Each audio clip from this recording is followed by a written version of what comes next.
Welcome back to the channel. We are here February 27th. Let me fix this camera right here. Get a little bit of headspace. It's about perfect. We're going to break down the DraftKings slate, 7-game slate starting at 7 p.m., starting with Cleveland and Philadelphia, and then ending with Dallas, Brooklyn Nets. My Brooklyn Nets on an 8-game winning streak. Let's see if they can keep it going. But this video, I got some suggestions from some guys. I appreciate the information, and it's all about improving my channel. So today I'm gonna give you some FanDuel plays. It's gonna be the same plays, but I'm just showing you that it's gonna be a little bit cheaper on that site, especially the higher price guys. Just to show you see what you can fit in. There's more flexibility on DraftKings, so that's why I prefer this site. I like the 3-point boost on that site. FanDuel is more predicated to the peripherals like steals and blocks. That's going to really boost up guys on that platform. Okay, that's why the center position is very, very important on FanDuel. DraftKings threes are the king. Obviously, double doubles and triple doubles, all those type of bonuses are good on this site. So we're gonna start at point guard, 7K and below. We're gonna keep it there, and we're gonna start off with Jordan Clarkson for the Utah Jazz at 5,800. Point guard, shooting guard eligible. As you can see right here, this is the game that I think that they're going to clearly blow out the Orlando Magic. They just don't have enough scoring to compete with the Utah Jazz. Similar situation when it was the Brooklyn Nets against Orlando. The Nets blew out the Magic by like 30, 40 points. This is going to be a similar scenario. He's going to get 23, 25 minutes in each and every game, but he is very, very effective when he comes in, and especially if he's knocking down his threes. As you see, 5 of 10 going up against the Charlotte Hornets. He was very, very efficient in that game, got you 20 points. And there was another performance right here against Philadelphia where he hit 8 of 13 threes, got you 48 DK. So he's supposed to be a 6K player. You get him at a little bit cheaper price, and in a game where it should be a blowout. That's why I like Jordan Clarkson at 5,800. Next, we're gonna go to the New York Knicks. We're not playing RJ Barrett anymore. That's law right now. He's trash. I always told you he was trash, but I was trying to give him a little leeway just because he was cheap. No more. He's banned. No more RJ Barrett. I don't care if he's 4K. He sucks. So, New York Knicks, Derrick Rose. We're going to go with him at 5,300. He is taking over the starting point guard situation, obviously, because of Elfrid Payton's injury. And as well, he's just a better player. Can we just be serious? So, as long as Elfrid Payton is out, Derrick Rose is going to be someone we're going to look at. And at 4K and 4.6 and 4.5, and he was giving you over 30 DK. That's a lot of value. He's still a lot of value at 53. So once he gets to that 6K mark, I think we should stop. But right now, there's still meat on the bone. He can still bring it. As long as he gets to 30K and above, we're totally fine. That's great production for the price that you're going to pay. Tom Thibodeau loves him already anyway, so production should come with that. Next, we're going to go to Theo Maladon, who took over like yesterday pretty much and really did really good. 34 minutes, got a nice double-double, 13 points, 12 assists, came out of nowhere. That's his best assist performance all season long. Going up against Atlanta. And this is a similar situation where Denver does not play defense. Atlanta Hawks do not play defense. So I can see something similar. Hamidou Diallo injury is another reason why he's getting more minutes. Trevor Ariza hasn't been playing anyway, and George Hill has been out for a very, very long time. So these injuries to the guard position has given Theo Maladon that starting position. And he's working pretty well with SGA side by side. Obviously, we want to pay up for SGA because he is an absolute beast. He learned a lot from Chris Paul. But Theo Maladon, rookie, now the starting point guard, 4,900 is too cheap in a higher up-tempo game against the Denver Nuggets. This is in their element in Oklahoma City. It's not in the altitude in Denver, so that's another plus. So we're going to go with Theo Maladon at 4,900. Next, I'm going to focus on the two guys for the Dallas Mavericks. That's going to be Brunson I'm going to put him right here. And Tim Hardaway Jr., we're going to pull him up as well. Both of these guys, Brunson's at 5K. And Tim Hardaway Jr. is at 4,900. Both of these guys are very valuable against the Brooklyn Nets. If the Dallas Mavericks are going to keep it close, this team is going to need secondary options to go off. It was an injury to Jalen Brunson. That's why he only played 23 minutes, but he was on pace to get you that 30 DK. That's what you needed, and they only bumped him up $400. So with Kristaps Porzingis out, which I think he's going to be out again, he's a game time decision. Wait on news with that, but he's correlated to Jalen Brunson. So as long as KP is out, Jalen Brunson and Hardaway should be factors because they're going to need scoring going up against the high-powered Nets offense. And fit 5K, I'd like Jalen Brunson with more consistency, but Tim Hardaway definitely has the upside at $100 cheaper. If he can knock down his threes, then he is a very good play. You see the upside against Memphis right here, 7 for 11 at that 3-point strike, got you 37 DK. This guy is mainly a shooter. You're going to get more upside with Brunson, but you can on DraftKings, if Hardaway's in his threes, he can go to that next level. So I like both of those guys in that game.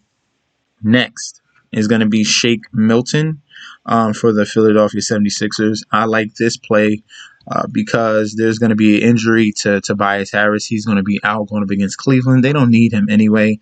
Philadelphia is a very, very strong team at home. They're 14-2 at home. So if you're betting, that's an obvious play. You're going to have to take the point line if you want to get even money. You should anyways. The Cleveland Cavaliers, they have bigs to, minimize Jared Allen and the other bigs that they got on that team. 76ers are far superior. Shake Milton is at 4,200. When he steps into more minutes, he usually produces. Him and Maxey are the two guards that really provide a six-man type of punch on that team. Milton has some upside here. And with the, thrusting into more minutes, we're trying to look for 25 DK to 30 at 4,200. That's what we want. He can definitely do it. And even if it's a blowout, he should be getting that those secondary minutes with that second team unit.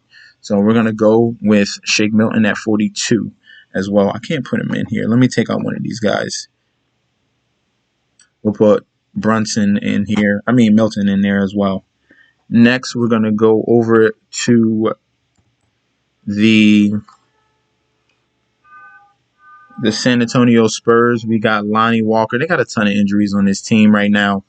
And that's just because it's just a lot of guys out, a lot of COVID protocol for the San Antonio Spurs. Lonnie Walker at 4,300. He did not have a very good outing shooting-wise, but the minutes were there, 33 minutes. Only scored 12 points, but 16 shots. That's what I like to see. Shots, attempts, and minutes, it's there. Obviously, he should perform better. New Orleans Pelicans do not play defense, so Lonnie Walker should be in a better position in this game. We're going to take a shot at him. Next, we're going to go with, and just watch out for news on Demar Derozan as well. If DeMar DeRozan is back, then we can fade Lonnie Walker. But if he's out, we're going back to him at that nice price at 4,300. We're looking at the power forward position now, and we're going to go to Darius Baisley on OKC. Like I said, Denver does not play defense. Baisley at 5,400, which his price has been dropping. He was a 6K player, earlier this month, but now a little rough patch. I think he's getting back into it, and this is a great matchup. Atlanta, great matchup. Denver, another great matchup. Got you a double-double against Atlanta. I see that performance again. Michael Porter doesn't play defense. That's good news because Paul Millsap is out, so Baisley can take over and do what he's been doing. Get a nice double-double, maybe knock down a couple threes, get you a block or a steal. But as long as he gets you that 30 DK, he is a very nice price at 5,400. Next, going back to that San Antonio team, obviously because of the COVID protocol, Trey Lyles at 3,800. He got the minutes, did not really produce, but if you want to take a shot at someone who's getting the starting spot and getting the minutes. I'll feel fine putting him at a small percentage in lineups. Trey Lyles, he has the talent. He can shoot. He's a decent-sized big man. The question is, can he put it all together? Obviously, they got other guys running the offense between DeJounte Murray and Lonnie Walker. There is enough of the ball to go around to Trey Lyles, but we'll see. This is a very, very, lower tier play. I don't really feel like he's a guarantee, but at that price, he's very viable. Next, we have Nicholas Claxton for the Brooklyn Nets right here, 3,200. Now, since he's came back from injury, he's getting more and more minutes. He's backing up for DeAndre Jordan. DeAndre Jordan gets in foul trouble. Claxton's going to be the guy, but he's been very, very active when he does get some time. 14 minutes against Sacramento. Only got you 9, but I like what I saw in that Orlando game. Same amount of minutes. Got you 10 points, 4 steals, 2 blocks, 3 rebounds. Very, very active type of center. Very athletic. This is another, dart play at 3,200. You don't have to go here, but if you need someone at super, super cheap price and you're, happy with everyone else at your other positions, then fine. Fanduel, I would stay away from him because it's very, very important that you get a center, a very high price center, a very productive center. But DraftKings, you can get away with a punt play if he goes off. Now we're going to look at Fanduel. The same guys, but these guys on FanDuel I've marked down that are cheaper. You can get Jalen Brunson at a cheaper price by 100. Theo Maladon is I think he's way more cheaper over here. 49. No, he's the same price. No, $600 cheaper. So Maladon is more viable on FanDuel because there's 2 point guard spots and he's $600 cheaper. I like that. Jordan Clarkson is $300 cheaper on FanDuel. As a shooting guard only, and then Tim Hardaway Jr. Is $100 cheaper shooting guard eligibility on FanDuel as well. So I like these guys on FanDuel. They're cheaper over here. That's better. And then when you look at these stars, Jokic, Harden, Doncic, they're all cheaper on FanDuel. Okay, all cheaper on FanDuel. So there's a little more. You can put a lot more stars together on FanDuel and get really, really creative with your lineups. But like that center position is very key. You get someone that is a staple. So Jokic is in a great spot against OKC. Embiid, but this could be a blowout situation. I'm not sure about that. Karl-Anthony Towns I really like at 9.7. Utah's in a blowout spot. Jared Allen, he could get in foul trouble against Embiid. I want to stay away from Gobert. Miles Turner, he has a lot of block upside, so he's viable on FanDuel at 72. But Miles Turner is way cheaper on DraftKings right here at 6K, $1,200 savings. So if I was choosing Miles Turner, play him on DraftKings, don't play him on FanDuel. And I think that's about it. So if I'm looking at center position, I'm definitely locking in Karl-Anthony Towns. But if I'm looking for a cheaper option on DraftKings, I can go with Miles Turner and then fill in another center as well. You can pay up in another spot and get your Towns or get your Jokic. All right. Let me know how you feel about the core. Do you like me adding more FanDuel plays? If you have any other suggestions, comment in that comment section. I'm willing to change, and cater to you guys. Obviously, this is information for you. I'll provide the analysis. That's no problem. Follow me on Instagram and Twitter at MessageSD. Thank you guys for tuning in, and don't forget to subscribe to the channel. We are 281. We're almost at 300. I know you guys want this free money. So share, like, subscribe, and I'll be back tomorrow with another video. Peace out.